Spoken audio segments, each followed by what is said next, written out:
From KAMR Local 4 News, your local election headquarters.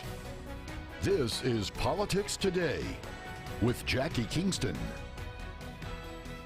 Election day has come and gone. We'll hear from some of the city candidates who won their races, and lawmakers here in Texas debating numerous bills before the legislative session comes to an end in just a few short weeks. Hello everyone, welcome to Politics Today. Election day yesterday. We have plenty of races to catch you up on, but first, a quick note about voting. In Potter County, a whopping 12% of registered voters decided on a bond which will raise your taxes marginally. It's about $3 a month. But still, they decided on that and mayor and city council places 1 through 4, 3 school board races for Amarillo ISD, and 3 new regents for the Amarillo College Board of Regents. 12% of registered voters who had 76 hours all told, including early voting hours and today's or yesterday's availability to get out and vote. So if you are not encouraged that your vote does matter and that you should vote in every municipal election and that these are important, maybe you will be now. All right, now on to our results. Starting off right here in Amarillo with the mayor and city council. In total, 3 candidates on the ballot for mayor. Let's take a look at some final results this morning. Ginger Nelson is elected with 64% of the vote over Kip Billups and Claudette Smith. KAMR Local 4's Kaylee Green caught up with Mayor Nelson after her victory for a quick interview with us. Well, Jackie, we're here at Amarillo College with a very excited and newly re-elected Mayor Ginger Nelson. Can you tell us how you're feeling? I'm feeling elated to know that the voters have affirmed the work that we've done the last 2 years. We set out to change the tone of how we honor and respect people, even those who disagree with us, and to see the voters affirm that we're doing that. I think it's important. It's not important just locally in our city and in our state, but nationally. We're hungry to see leaders who cast a vision and can move things forward in a positive way. So thank you, Amarillo, for that affirmation. I'm really excited to get back to work on that. And so tell us, what's next? What do you have planned? Well, we're going to keep working on our roads and our streets and keeping our taxes low, but we need to look at the Civic Center and we need to do some work on how do we want to invest in it so it's a better economic driver, it's a better tourism draw, and it offers more quality of life for our citizens. It'll be a big project and a conversation that I hope every Amarilloan invests in. And so what are some of those first steps and what do they look like as far as the Civic Center is concerned? We've appointed a citizens committee to study the needs and to visit with users, people who use the Civic Center, and things that they need to see change in order to attract more users. That committee will be expanding out over the next few months. So if there's a citizen who's interested in serving that way, we would love for them to contact the mayor's office and serve on that committee. And earlier you were laying out some of your other plans to benefit Amarillo. Would you want to break those down for us? Sure. We recently had a summit called 0 to 5 that focused on early childhood development for kids ages 0 to 5. And what we need is for our entire community to know, how do we take care of kids in that age range, because it eventually equates to they're the workers that our businesses need to hire. So how do we close the gap in getting all of those students to succeed in school and succeed in work? And then you couple that with, we're going to have a homeless summit in July.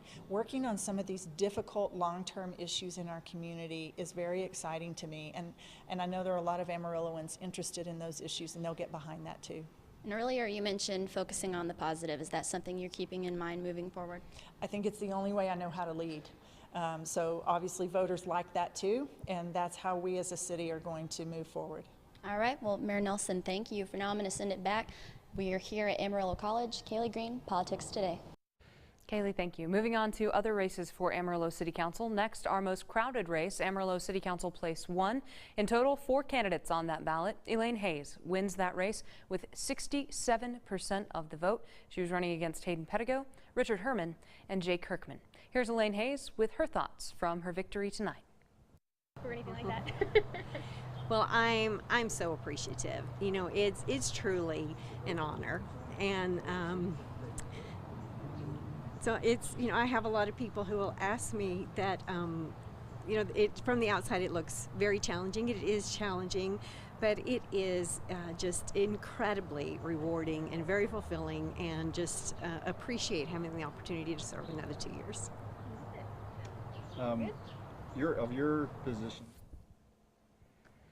Next is place 2, where incumbent Frida Powell wins handily in that race with 71% of the vote. Here's what she had to say after her victory. Right now you got a little bit are you feeling? How are you feeling going into tonight? Well, going into tonight, I felt a little bit nervous, as always, because I want to do my best and certainly want to earn the citizens' votes, and I think that I'm continuing to do that, so I feel good at the moment. Okay. And tell me a little bit about, the campaign process. You were running against a number of other people. How did you feel different, this year opposed to others? Well, actually, this year I had one opponent that I was running against, but I knew I had to run a full campaign, so I wanted to make sure that I was out there raising money, campaigning, knocking on doors, speaking at different events, but just continuing to be in front of the citizens. And I feel like that I have been doing this probably for 30 years prior to serving on city council, because again, I always say this, it's very important to build relationships, so when you need those relationships in the future, they will be there for you. Moving on now to place 3, another incumbent, Eddie Sauer, also wins re-election over Tom Warren II and Brad Torch with 66% of the vote. Here's what Councilman Sauer had to say after the results came in. Well, the first thing is we want to make sure that we continue moving forward. We've got to keep Amarillo moving. We've got some great momentum started. We're moving in the right direction. I think probably the very first thing right off the bat is get the vet school across the line, get the vet school here. That's going to mean so much for the city of Amarillo. It's going to mean so much for the region. It's going to be a really, really, really great thing. And then we've got to tackle all the normal things that everybody in Amarillo is interested in. We got to make for sure that we're helping the police have everything they need to help get that crime rate down. We got to make for sure we're working on our streets. We've got to make for sure that we're taking care of all the essential services that are here in town and keeping our tax rate low. And those things haven't changed. They're not going to change. They transcend time.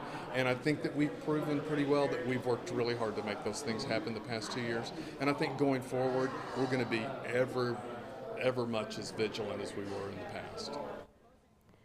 Finally, Howard Smith is re-elected to place 4 with 72% of the vote over Stephen Rosas. Here's a look at his plans going forward. And tell me a little bit about your process this year for your campaign. Did you try anything new? What are your thoughts on the ups and downs of the campaign process? I did basically the same thing I did 2 years ago because it worked then, so why change? If it ain't broke, why fix it? Right. And tell me a little bit, if you come out winning tonight, what's on the top of your agenda? What's on the top of your list that you want to focus on? Well, part of my platform was I want to increase economic activity. I want to improve the transportation system. Wichita Falls is half the size of Amarillo, and they get advertising money, $13,000 a month. We don't get any. We could better ourselves that way. And then want to help the police and fire departments have the resources that they need to do the job. For a look at those interviews with the candidates for Amarillo City Council, you can go to our website right now, myhighplains.com. Next, voters decide to raise taxes and approve an $89.2 million bond for Amarillo College. Voters also had 3 board positions to decide on, but we'll start with final results on that bond. It passed with 52% of the vote, so a slim margin there. Politics Today's Amberly Hildebrandt joins us now in studio with more about what the passing of that bond means. Amberly, what did you find out today? Well, Jackie, when we talked with Amarillo College representatives about this bond, they told us that if it approved, which it is, the funds will be distributed across all Amarillo campuses. Amarillo College's bond will have 3 basic goals: targeting economic development, improving public safety by training more first responders, and finding technology solutions for students. The bond will be in effect for the next 25 years. Funds will be used in phases as projects commence over the span of 8 years. A combination of funds from a 2018 grant and this bond will be used to create an innovation hub at the downtown campus where the Amarillo Senior Citizens Center is. That hub will provide space to serve both seniors and the business community. The bond's maximum increase to taxpayers is 4 cents per $100 valuation. In studio, Amberly Hildebrandt, Politics Today. Thank you. Now for a look at those who won those district board positions. Here are the 3 candidates who received the most votes. Amarillo ISD, again, Paul Proffer, David Woodburn, and Johnny Mize. Amarillo ISD also had 3 board positions up for grabs. Politics Today's Maggie Glenn joins us now in studio with some final results. Maggie. Jackie, for Amarillo ISD Board of Trustees, the 3 positions on the ballot are 4-year terms. Now, these are the final numbers. Dick Ford, Kimberly Anderson, and Alonzo Everhart are officially your new trustees. Ford with 22%, Anderson with 16%, and Everhart with 15%. The incumbents in this race, Jim Austin and John Betancourt, you don't see their names because they were just edged out, both with about 13% each. In studio, Maggie Glenn, Politics Today. Jackie. Maggie, thank you. Our election coverage does continue after this quick break. Coming up, we'll take a look at some of the other races here across the High Plains. Stay with us. You're watching Politics Today from your local election headquarters.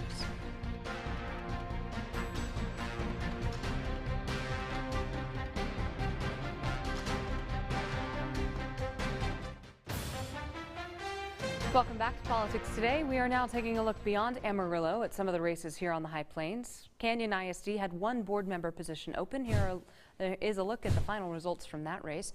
Jenny Weingardner winning that handily with 71% of the vote. Bushland ISD decided on 3 board member positions. Here are the top 3 in that race: Jay Shell Stewart and the other 2 who you saw there. River Road ISD, 3 board members up for grabs as well. Butch Dawson, Lori Peterson, and Copen Smith winning the most votes in that race. Friona ISD, $19 million bond on the ballot. It did pass with 55% of voters voting for it. The city of Quanah has a race for mayor on the ballot. Dale Eaton handily wins that race with 95% of voters casting a ballot for him. White Deer had a sales tax authorization on the ballot. That money will be used to repair infrastructure. It did pass with 88% of the vote. In Howard-Wick, this is the most recent election after 3 of the city aldermen turned in their resignations. Alderman Eric Riddle and Alderman Mac Miller resigned back in February of last year. Alderman Shelley Williamson resigned in December 2017. And those resignations left the city without a quorum until a new alderman could be named. We're now taking a look at the ballot for Howard-Wick mayor. 4 candidates were vying for that seat. Looks like Tony Clemishire will win that with 71% of the vote. Now on to the alderman race, where 2 seats up for grabs. Johnny Floyd and Jerry Mullinax were elected to those seats. 2 issues that are not seemingly directly but are actually very closely related in the Texas legislature. Education funding is moving swiftly through the state's legislature, too quickly for some, we'll explain. And education funding, so that's one, and property tax, that's the other. Why Senate Bill 2 can't become law before House Bill number 3.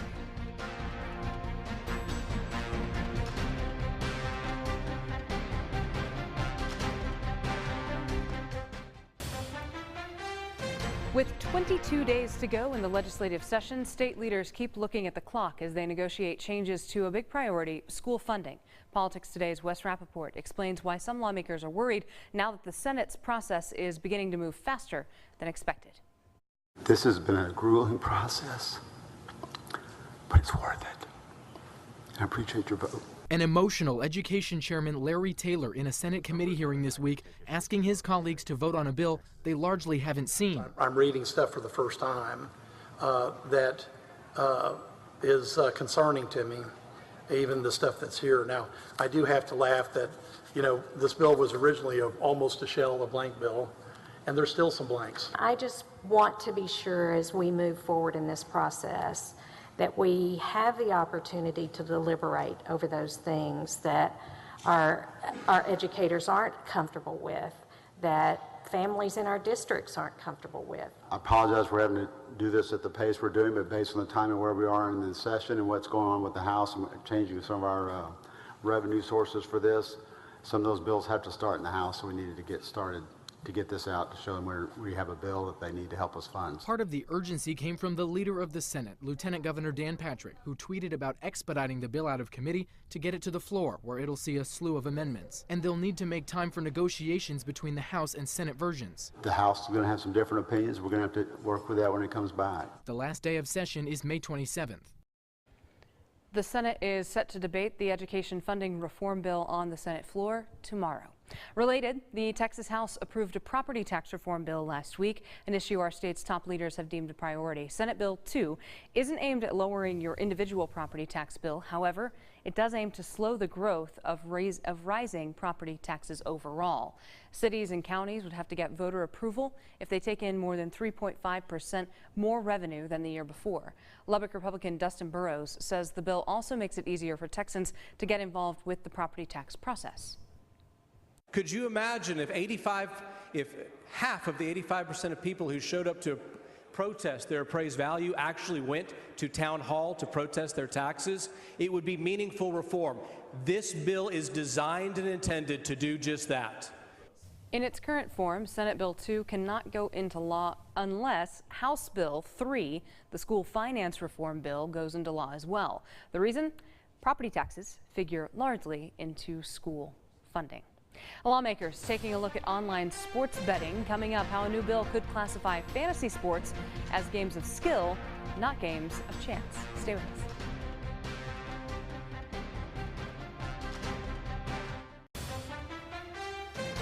The Texas House approves the second reading of a bill that would classify fantasy sports as games of skill, not of chance, that are therefore legal.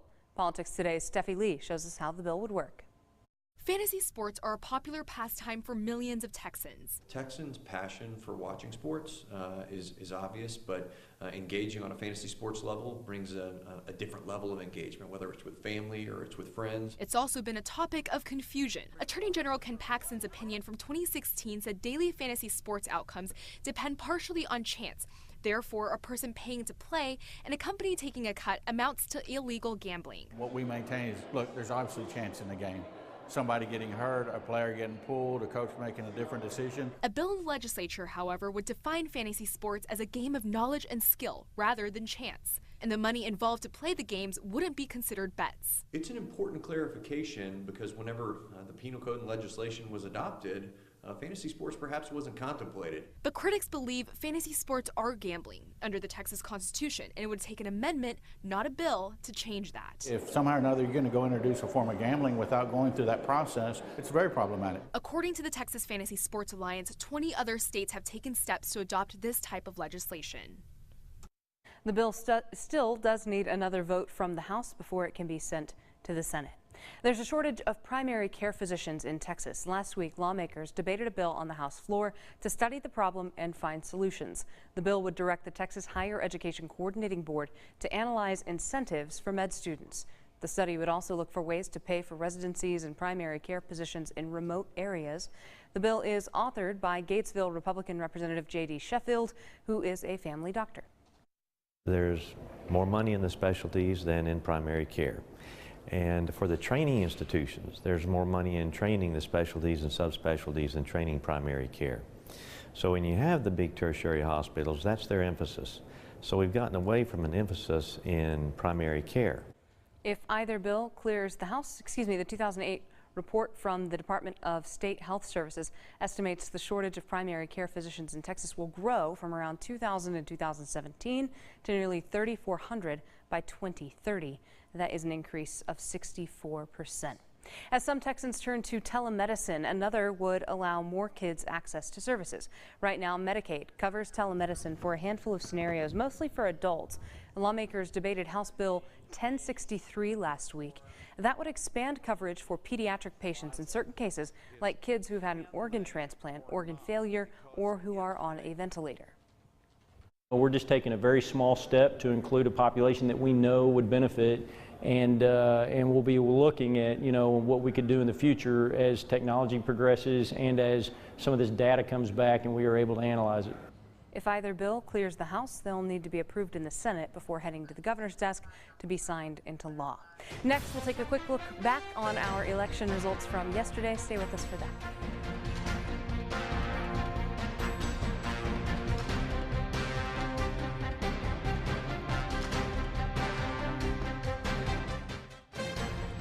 Before we let you go this morning, we do have a quick recap of some of our local races for you. First, Mayor Ginger Nelson is re-elected as mayor of Amarillo. We'll take a look now at who was elected to the rest of the City Council here in Amarillo. All 4 incumbents were re-elected. Place 1 is Elaine Hayes. Place 2 is Frida Powell. Place 3 is Eddie Sauer. Place 4, Howard Smith. Paul Proffer, David Woodburn, and Johnny Mize, they were elected to the Amarillo College District Board of Regents. And voters also approved an $89.2 million bond for Amarillo College. That bond will raise taxes by about $3 a month on the average household.